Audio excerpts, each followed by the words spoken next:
नमस्कार दोस्तों, मैं हूं ममता तिवारी और आप सभी का स्वागत करती हूं मेरे चैनल ममताज वे में। तो चलिए दोस्तों, आज हम इस वीडियो में करवा चौथ की संपूर्ण कथा सुनेंगे, जिसमें 4 कथाएं हैं। तो आप ज़रूर सुनिए। आज के दिन कथा सुनना एकदम महत्वपूर्ण है। जितना व्रत रखना महत्वपूर्ण है, उतना ही कथा सुनना भी बहुत अधिक महत्व इसका माना जाता है। तो पक्का सुनिएगा लोग पूजन के बाद। तो चलिए कथा को प्रारंभ करते हैं। इससे पहले दोस्तों, अगर आपको मेरा वीडियो पसंद आता है तो प्लीज़ चैनल को सब्सक्राइब पक्का कर लीजिए अगर आप नए हैं तो कथा को प्रारंभ करते हैं। और एक बार प्रेम से बोलिए करवा माता की जय। प्रेम से बोलिए करवा माता की जय, माता गौरी की जय। चलिए अब हम करवा चौथ की पहली कहानी सुनते हैं। सती द्रौपदी द्वारा किए गए व्रत की कथा। एक समय पांडु पुत्र अर्जुन नीलगिरी पर्वत पर तपस्या करने चले गए। उनके पीछे उनके भ्राता और द्रौपदी को अनेक संकटों का सामना करना पड़ा। साथ ही द्रौपदी भी अर्जुन के विषय में चिंतित रहने लगी। एक दिन द्रौपदी ने भगवान श्री कृष्ण का स्मरण किया और उनके दर्शन देने पर उनको अपने संकटों के विषय में बताया। तब शोकाकुल सती द्रौपदी को धैर्य बंधाते हुए श्री कृष्ण ने संकटों के निवारण हेतु एक प्राचीन कथा सुनाकर यह व्रतानुष्ठान करने का परामर्श दिया। उन्होंने द्रौपदी को बताया कि एक बार महिलाओं को कष्टों से दुखी देखकर पार्वती जी ने भोलेनाथ से कोई ऐसा व्रत बताने को कहा जो सुहागिन स्त्रियों को हर प्रकार से सुखी बनाए, उनके पतियों को दीर्घायु प्रदान करे, उन्हें सदा सुहागन रखे। तब श्री शंकर जी ने उनको इस प्राचीन व्रत का वर्णन कर विवाहित स्त्रियों को हर प्रकार से सुख संपन्न रहने एवं उनके पतियों को दीर्घायु प्राप्त करने वाला कथा बताया। उन्होंने कहा कि प्राचीन काल में एक ब्राह्मण परिवार था, जिसके परिवार में 4 पुत्रों के अलावा एक कन्या गुणवती थी। परिवार के सभी व्यक्ति धार्मिक थे और वर्ष के सभी व्रत पूजा किया करते थे। एक बार कार्तिक कृष्ण चतुर्थी को माँ, बेटी तथा लड़कों की बहुओं ने करवा चौथ का व्रत रखा। सायंकाल तक व्रत पूजा की समस्त तैयारियां हो गई। चंद्रोदय होने की प्रतीक्षा हो रही थी। घर में पूरी पकवान बने थे। बेटी गुणवती को पकवानों के सुगंध ने उसकी भूख को जगा दिया। उसे भूख से व्याकुल देख उसके दयालु भाइयों ने छल से भोजन कराने की सोची। उन्होंने पीपल वृक्ष की आड़ में नकली चंद्रमा दिखाकर बहन गुणवती से अर्घ दिलाया और उसे भोजन करा दिया। भोजन करने वह बैठी ही थी कि उसकी ससुराल से अचानक पति के देहांत की खबर आ गई। वह चित्कार करती हुई अपने ससुराल पहुंची तो वहां स्त्रियां तरह तरह की बात करने लगी। कोई बोली व्रत खंडिनी आ गई है, कोई कहती अपने पति को ब्याह होते ही चुड़ैल खा गई। एक तो पति के मरने का उसे गहरा सदमा लगा था, दूसरे स्त्रियों की ऐसी तीखी बातों ने उसका मन इतना बिहल हो गया, वह धरती पर पछाड़ खा खा कर रोते हुए कहने लगी, हाय मैं सचमुच ही राक्षसी हूँ, मैंने अपने पति को खाया है। हाय मैं इतनी भूखी थी कि मैंने भोजन नहीं अपने पति को खाकर भूख मिटाई। इस तरह विलाप करती हुई वह गुणवती अपने पति के साथ सती होने के लिए भागी भागी शमशान पहुंच गई और चिता में कूदना ही चाहती थी कि चौथ माता ने उसे रोक लिया और बोली, बेटी तुमसे भूल नहीं हुई है, तुम्हें भाइयों ने भुलावे में डाल दिया था। तुम घर जाकर अपने पति के जीवित लौटने की प्रतीक्षा करो। गुणवती घर पहुंची तो उसका पति वहीं बैठा मिला। पति को जीवित देखकर घर में चारों ओर खुशियाँ छा गई। स्त्रियाँ कहने लगी कि गुणवती का पतिव्रत धन्य और सत्य है। तब गुणवती सहित सभी स्त्रियों ने अगली करवा चौथ आने पर व्रत का विधि पूर्वक पालन करने का निश्चय किया। कार्तिक कृष्ण पक्ष में जब फिर करवा चौथ आई, गुणवती ने सब भांति विधि पूर्वक व्रत किया। श्री कृष्ण जी बोले, हे द्रौपदी, तुम भी इस व्रत को करके अपने समस्त संकट दूर कर सकोगी। यह कार्तिक मास अगला ही मास है। तुम करवा चौथ व्रत को विधि पूर्वक करोगी तो अपने को सभी संकटों से मुक्त पाओगी। प्रेम से बोलिए करवा माता की जय। भक्तों, चलिए अब हम करवा चौथ व्रत की दूसरी कहानी सुनते हैं। कथा इस प्रकार से है। एक साहूकार के 7 बेटे और 1 बेटी थी। सातों भाई तथा बहन नित्य एक साथ प्रेम से भोजन किया करते थे। बहन का विवाह होने के बाद भाई भोजन करते समय बहन को याद करते, फिर अनमने से भोजन किया करते। जब कार्तिक से पहले बेटी विदा होकर घर आई तो घर में खुशी छा गई। अब बहन भाई फिर मिल बैठकर भोजन करने लगे। कार्तिक कृष्ण पक्ष में करवा चौथ का व्रत किया जाता है। घर में लड़कों की बहुएं, माँ और बहन सभी ने व्रत रखा था। शाम को सातों भाई भोजन करने बैठे तो उन्होंने बहन को भोजन करने के लिए कहा। बहन बोली, आज वह तो चंद्रमा निकलने पर ही अर्घ देकर भोजन करेगी। भाई चुप होकर भोजन करने को तैयार हो गए, पर सबसे छोटा भाई बहन से बहुत प्यार करता था। उसने सोचा कि बहन चंद्रमा के निकलने तक कैसी भूखी रह सकेगी। उसने भाइयों से सलाह करके वृक्ष के सहारे सीढ़ी लगाई और चलनी के पीछे दीपक रखकर उसके प्रकाश को चंद्रमा बता दिया और भोली बहन को अर्घ देने को कहा। भाइयों ने इस तरह बहन से अर्घ दिलाकर भोजन करने को कहा। बहन ने अपने भाइयों से भी भोजन करने को कहा, किंतु भाइयों ने भाइयों के द्वारा छल किया जाना बताकर ननद को भी भोजन करने से मना किया। फिर भी भोली बहन ने भाइयों के बहकावे में आकर भोजन कर लिया। बहन जब भोजन करने बैठी तो पहले ग्रास में बाल निकला। दूसरा कौर मुंह तक पहुंचने पर कुत्ते ने कान फड़फड़ाए। इस तरह 2 अपशकुनों के बाद भी बहन ने भाइयों के साथ कुछ भोजन कर लिया, लेकिन तभी उसके ससुराल से उसके पति की तबीयत खराब होने की खबर आ गई। वह छोटे भाई को लेकर जब तक ससुराल पहुंची तब तक पति की मृत्यु हो चुकी थी। वहां उसकी मौत पर भारी कोहराम मचा हुआ था। माँ ने अपने लड़की को ससुराल भेजते समय समझाया था कि जब वह पति के गांव पहुँचे तो घर जाते समय रास्ते में जो भी बड़े व्यक्ति और स्त्रियां मिलें उनके पांव छूती जाना और आशीर्वाद प्राप्त करना। उसने ऐसा ही किया। जब वह पति के घर पहुंची तो वहां का हाल देखकर वह हतप्रभ हो गई। मुख से एक बार चीख निकली और फिर वह गुमसुम सी एक ओर बैठ गई। उसकी सास ने उसे धरती पर पड़े पति के पास ला बिठाया। कुछ देर के बाद वह जोर जोर से विलाप करती हुई बोली, हाय, मैंने भूल से व्रत को भंग कर दिया है। हे गणेश जी महाराज, आप मुझे क्षमा कर दो। मेरे अपराध आप ही क्षमा करोगे। इस तरह वह कहती हुई जोर जोर से रोती जा रही थी। तभी शंकर पार्वती उधर से निकले। पार्वती जी ने हाल जानकर शंकर जी से कहा, हे स्वामी, यह तो बहुत कम उम्र में ही विधवा हो रही है। यह अपना शेष जीवन कैसे काटेगी? प्रभु, आप कुछ कीजिए।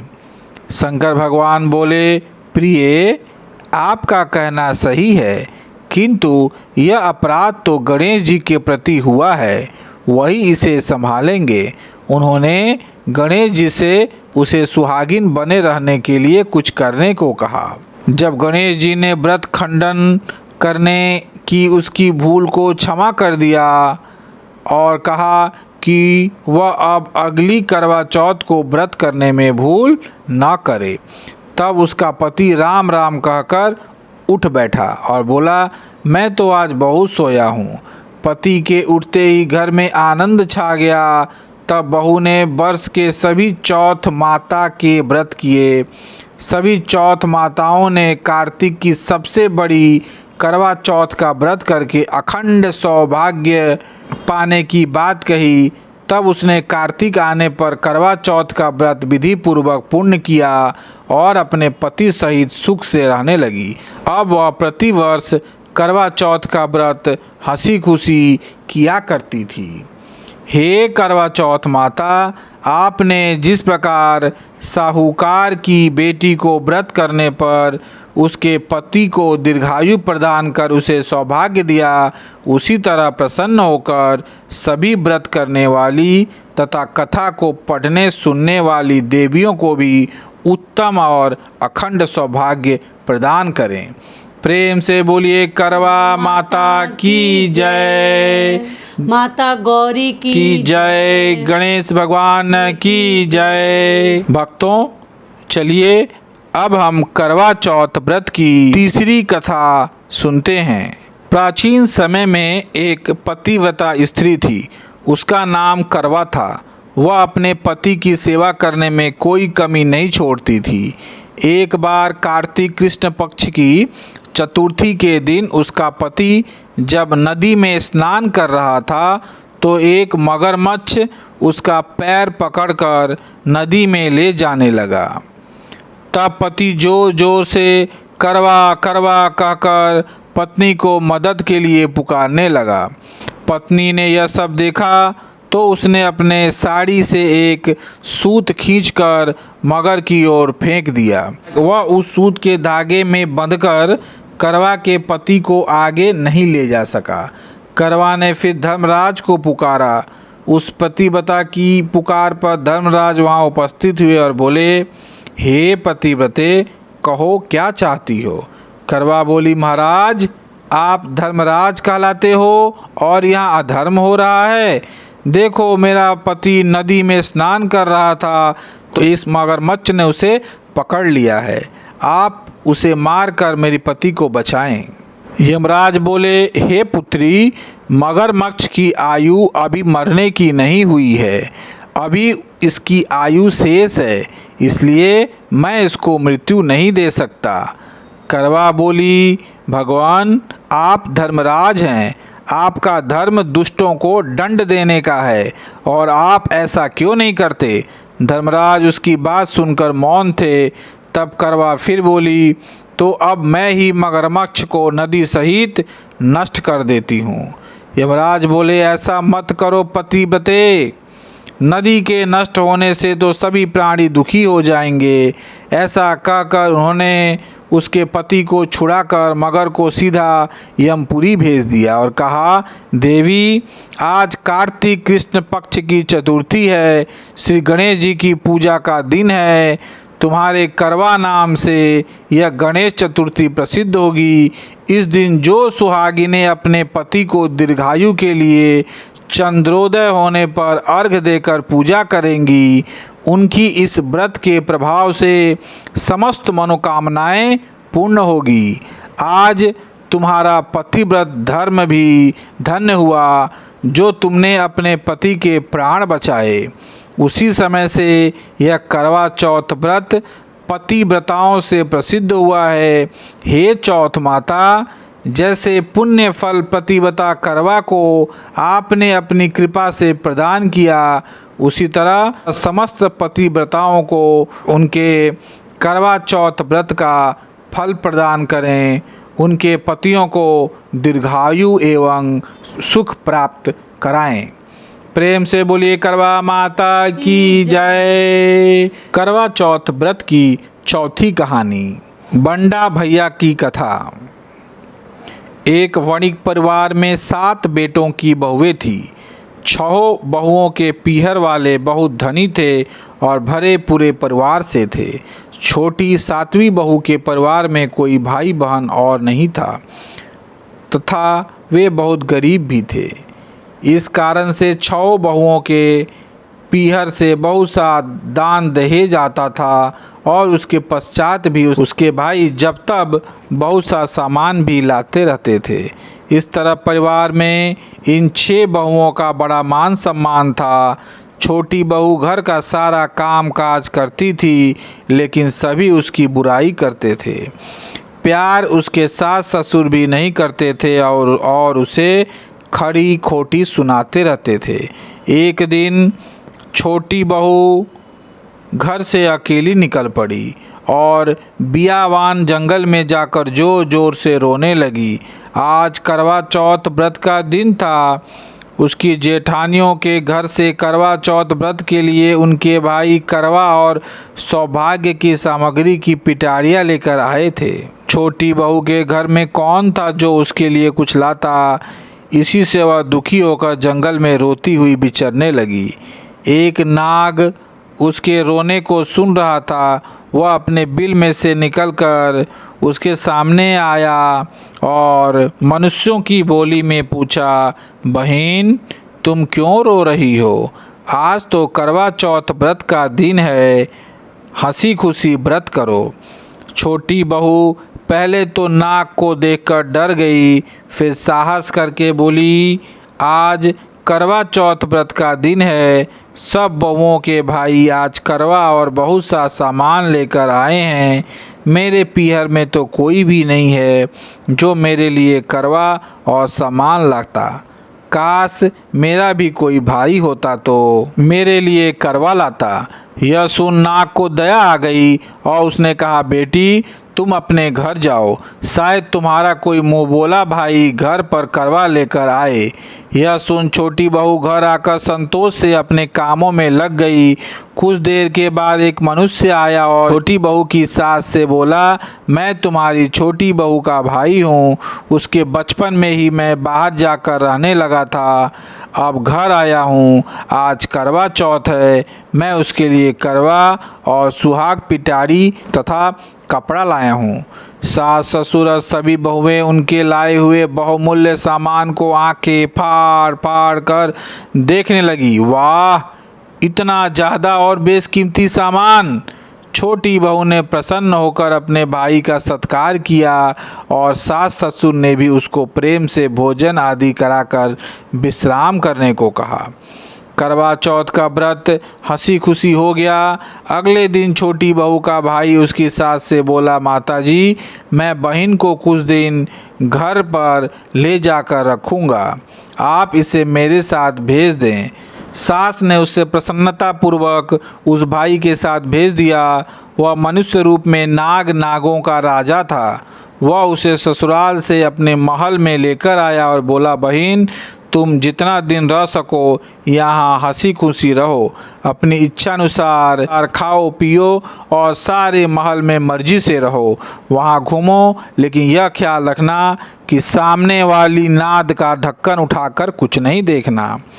छोटी बहू भाई के महल में आराम से रह रही थी।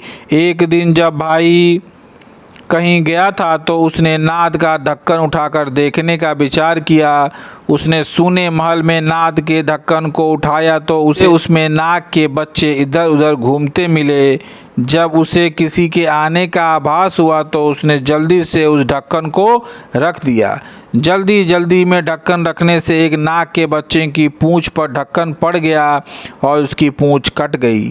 शाम को नाग भैया आया। बहन ने सच सब बात कहकर अपनी गलती मानते हुए भाई से क्षमा मांगी तो नाग भैया ने उसे क्षमा कर दिया। वह पूंछ कटा नाग बंडा नाम से बड़ा चिढ़ता था। उसने एक दिन नागिन माँ से पूछा उसकी पूंछ कैसे कटी। जब उसे मालूम हुआ कि उसकी बहन ने नाद का ढक्कन जल्दी में रख दिया था जिससे उसकी पूंछ कट गई, यह सुनकर बंडा बोला, मैं उससे बदला लूँगा, मैं कुछ नहीं जानता। माँ ने उसे समझाया कि वह गलती से हुआ था, जानबूझकर तो नहीं किया था। बंडा बोला, यह मैं नहीं जानता, मैं उससे ज़रूर बदला लूँगा। एक दिन बंडा अपने बहन के घर चुपचाप पहुंचकर छिप गया। वह अवसर की ताक में था कि उसे काट कर घायल करे। कमरे में जहां बंडा छिपा था और छोटी बहू बैठी थी, वहीं उसकी सास आई और बातों ही बातों में उसने बहू से कहा, बहू, मैं तुझे सबसे प्यारा भाई कौन लगता है? बहू ने तुरंत प्रसन्न होकर कहा, माताजी, मुझे तो बंडा भैया सबसे प्यारा लगता है। बंडा यह बात सुन रहा था। वह सोचने लगा, मुझे धिक्कार है कि जो मैं अपनी बहन को जानबूझकर काटने आ गया हूँ, वह वहाँ से चुपचाप लौटने लगा। तभी उसे याद आया कि कल करवा चौथ का व्रत होने वाला है। उसने वहाँ से लौटकर करवा और अन्य ढेर सारा सामान इकट्ठा किया और अपना बहन के घर लेकर पहुँच गया। बहन और उसकी सास ने उसका बहुत प्यार से स्वागत सत्कार किया। वापस लौटकर जब वह अपने घर पहुंचा तो माँ ने पूछा, क्या तुमने अपनी बहन से बदला ले लिया? बंडा बोला, माँ, वह तो मुझे सबसे ज़्यादा प्यार करती है। ऐसी बहन से कोई बदला लिया जाता है क्या? अब तो बंडा अपनी बहन के घर हर करवा चौथ पर करवा और अन्य सामान लेकर आने लगा। सब लोग भाई बहन के प्यार से बहुत खुश थे। हे करवा चौथ माता, तुमने छोटी बहू के जैसे दुख के दिन फेरे, उसी तरह अपने अन्य व्रत करने वाली माता और बहनों को दुखों से दूर रखना और सुहागिनों को उनका सुहाग अक्षय कर उनको सब प्रकार से संतान सहित सुख संपत्ति प्रदान करना।